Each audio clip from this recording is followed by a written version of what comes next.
सुप्रभात बच्चों मैं दिनेश पांडे आप लोगों को हिंदी पढ़ाऊंगा। जैसा कि आप सभी लोग जानते हैं, कोविड-19 एक वैश्विक महामारी है जो कि इस समय पूरा विश्व इस महामारी से आहत है। ऐसी स्थिति में आपकी क्लासेस, आपकी कक्षाएं ऑफलाइन नहीं हो पाएंगी, इसलिए ऑनलाइन आप लोगों को पढ़ाया जाना प्रारंभ किया गया है और इसी ऑनलाइन के माध्यम से ही आप लोग शिक्षण कार्य से जुड़े रह करके अध्यापन कार्य उसको सुचारू रूप से आप लोग चलाएंगे।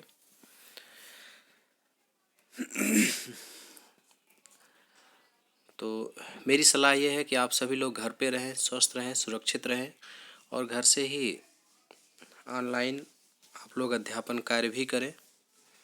इसी कड़ी में आज से आपकी ऑनलाइन क्लासेस स्टार्ट हुई हैं और अभी जो भी कुछ इसके पहले ऑफलाइन आपको पढ़ाया गया, उन चीज़ों की तैयारी आप लोग घर पे करते रहें।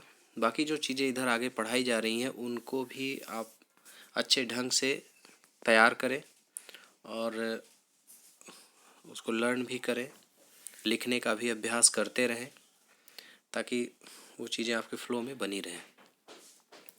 आज हम लोग अध्ययन करेंगे अयोध्या सिंह उपाध्याय हरिऔध के बारे में। अयोध्या सिंह उपाध्याय हरिऔध जो कि द्विवेदी युग के एक प्रसिद्ध निबंधकार और संपादक थे। अयोध्या सिंह उपाध्याय हरिऔध के बारे में संक्षिप्त जानकारी हम यहाँ प्राप्त करेंगे। जैसा कि स्क्रीन पर आपको दिखाई दे रहा होगा, 15 अप्रैल 1865 ईस्वी में पैदा हुए। हिंदी साहित्य एक संक्षिप्त यहाँ उनके जीवन के बारे में एक संक्षिप्त वो है, आगे विस्तार में भी अभी बताएंगे। उन्होंने हिंदी साहित्य सम्मेलन के सभापति के रूप में कार्य किया, विद्या वाचस्पति के उपाधि से सम्मानित किए गए।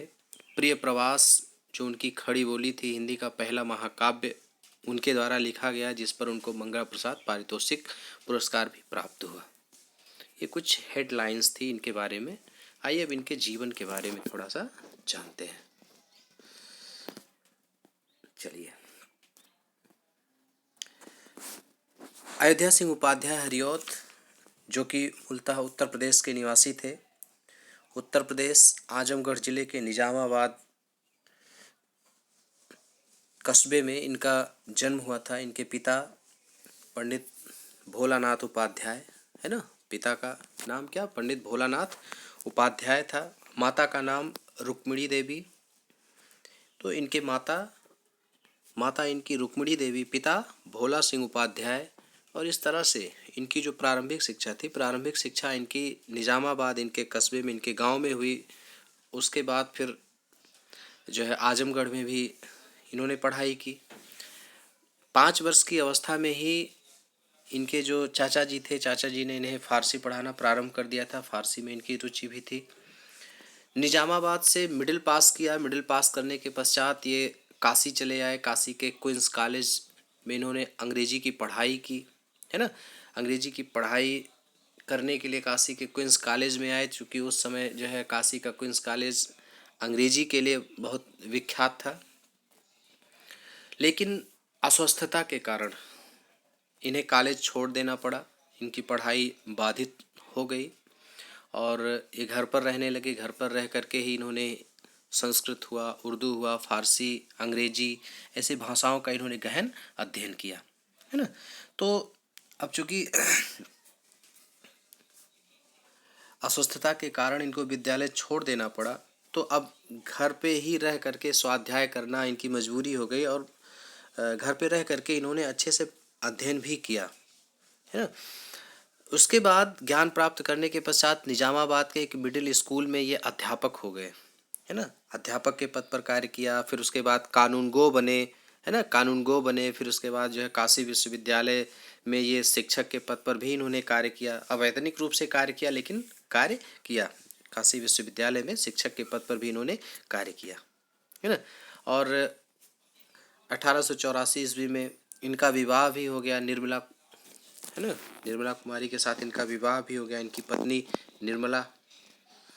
तो ऐसी स्थिति में जब ये कानूनगो हुए 1932 ईस्वी में अवकाश ग्रहण करने के बाद ये काशी विश्वविद्यालय में, जैसा कि मैंने बताया, काशी हिंदू विश्वविद्यालय में हिंदी विभाग के अवैतनिक शिक्षक के रूप में इन्होंने कई वर्षों तक अध्यापन कार्य किया।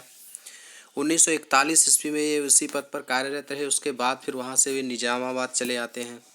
निजामाबाद आए तो अध्यापन कार्य से मुक्त होने के बाद हरिओत जी अपने गांव में रह करके साहित्य सेवा करते रहे। साहित्य के प्रति इनकी जो रुचि थी, अपनी उस रुचि को इन्होंने जो है एक आयाम देने का प्रारंभ किया और निरंतर जो है साहित्य की सेवा ये करते रहे। काफ़ी ख्याति प्राप्त की। हिंदी साहित्य सम्मेलन में इनको एक बार जो है सभापति भी बनाया गया। विद्या वाचस्पति के सम्मान से भी सुशोभित उपाधि से भी सम्मानित किया गया। इस तरह से इस यशस्वी निबंधकार, यशस्वी संपादक अयोध्या सिंह उपाध्याय 1947 ईस्वी में हिंदी साहित्य ऐसे यशस्वी निबंधकार, ऐसे यशस्वी संपादक, ऐसे यशस्वी कवि से विमुख हो जाता है। 1947 ईस्वी में निजामाबाद में इनका देहावसान हो जाता है। इनकी कुछ प्रमुख रचनाएं जो आपके स्क्रीन पर दिख रही हैं,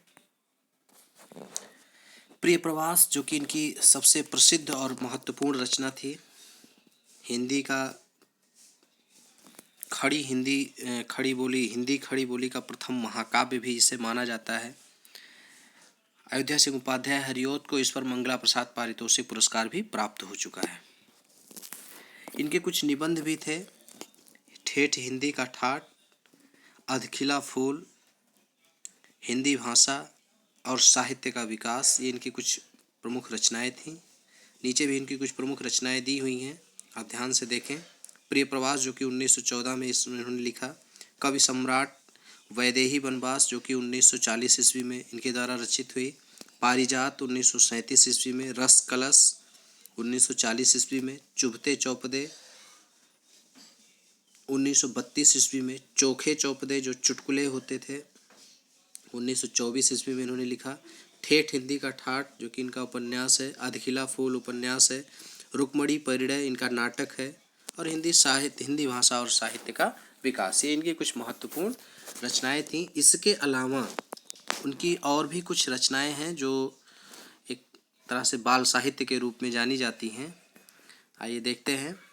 बाल विभव, बाल विकास, फूल पत्ते, चंद्र खिलौना, खेल तमाशा, उपदेश कुसुम, बाल गीतावली, चांद सितारे, पद्य प्रसून, ये इनकी कुछ महत्वपूर्ण रचनाएं।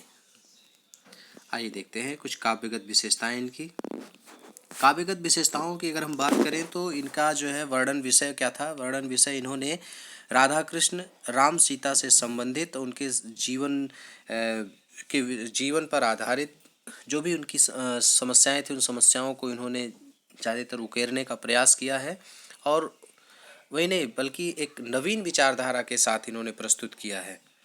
प्राचीन और आधुनिक भावों को मिश्रित करके इन्होंने काव्य में एक अद्भुत चमत्कार उत्पन्न करने का प्रयास किया है। इस वजह से इनके काव्य में काफ़ी इम्प्रोवाइजेशन दिखाई देता है। बात करें अगर वियोग और वात्सल्य रस की तो प्रिय प्रवास में कृष्ण के मथुरा गमन और उसके बाद ब्रज की दशा का मार्मिक वर्णन है। कृष्ण जब मथुरा जाते हैं, मथुरा जाने के पश्चात ब्रज के लोगों की स्थिति क्या होती है, उस विरह दशा का जो है मार्मिक प्रसंग इन्होंने उकेरा है। राधा की स्थिति का जिस प्रकार का इन्होंने वर्णन किया है वो कहा नहीं जा सकता। नंद, यशोदा सभी लोग कृष्ण के वियोग में व्याकुल हैं। यशोदा का करुण चित्रण इन्होंने उसमें दिखाने का प्रयास किया है। प्रिय पति वह मेरा प्राण प्यारा कहाँ है, दुख जल निधि डूबी का सहारा कहाँ है, लज मुख जिसका मैं आंजलो जी सकी हूँ, वह हृदय हमारा नैन तारा कहाँ है। ये वाक्य है यशोदा के, जो कि नंद से पूछती हैं अपने पुत्र कृष्ण के बारे में। तो इस प्रकार से जो है हम देखेंगे तो एक बहुत ही नवीन और प्राचीन भावों का एक अनोखा मिश्रण इन्होंने बनाया है, तैयार किया है। शैली अगर देखें तो संस्कृत काव्य शैली प्रिय प्रवास में हमें दिखाई देती है। रस कलश जो इनका नाटक है, उसमें जो है रीतिकालीन अलंकरण शैली दिखाई देती है। वैदेही वनवास में बिल्कुल सरल भाषा में इन्होंने लिखा है। चुभते चौपदे और चोखे चौपदे जो उर्दू की मुहावरेदार शैली में लिखा गया है इनके द्वारा। रस छंद अलंकार की अगर हम बात करें तो श्रृंगार और वात्सल्य रस की पूर्ण अभिव्यंजना है।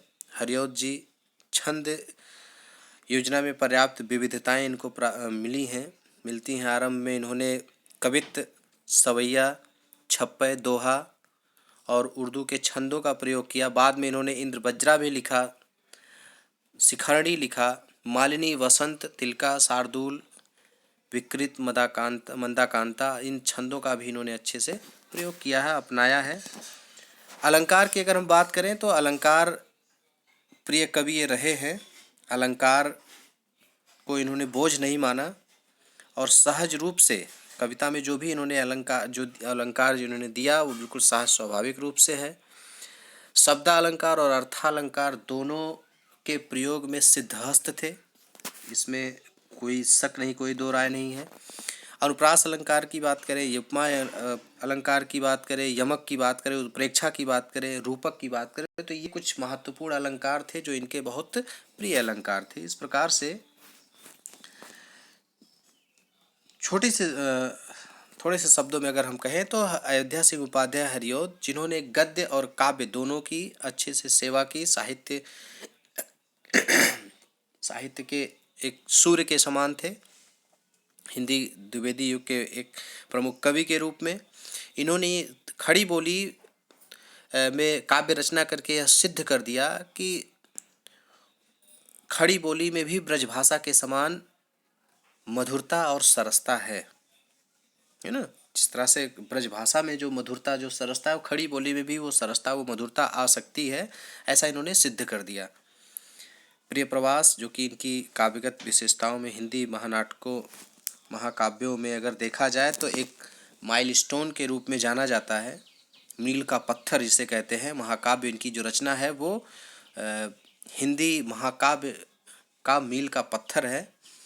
सूर्यकांत त्रिपाठी निराला जी ने अपने शब्दों में लिखा भी है कि हरिऔध जी का महत्व और अधिक स्पष्ट हो जाता है। इनकी यह एक सबसे बड़ी विशेषता ये है कि हिंदी के सार्वभौमिक कवि हैं, जिन्होंने खड़ी बोली, उर्दू के मुहावरे, ब्रज भाषा, कठिन, सरल, सब प्रकार की कविता ये कर सकते हैं, हर प्रकार से जो है सक्षम थे। और इन्होंने जो है हिंदी गद्य जिसके लिए वांछित थी वहाँ तक पहुँचाने का इन्होंने प्रयास किया।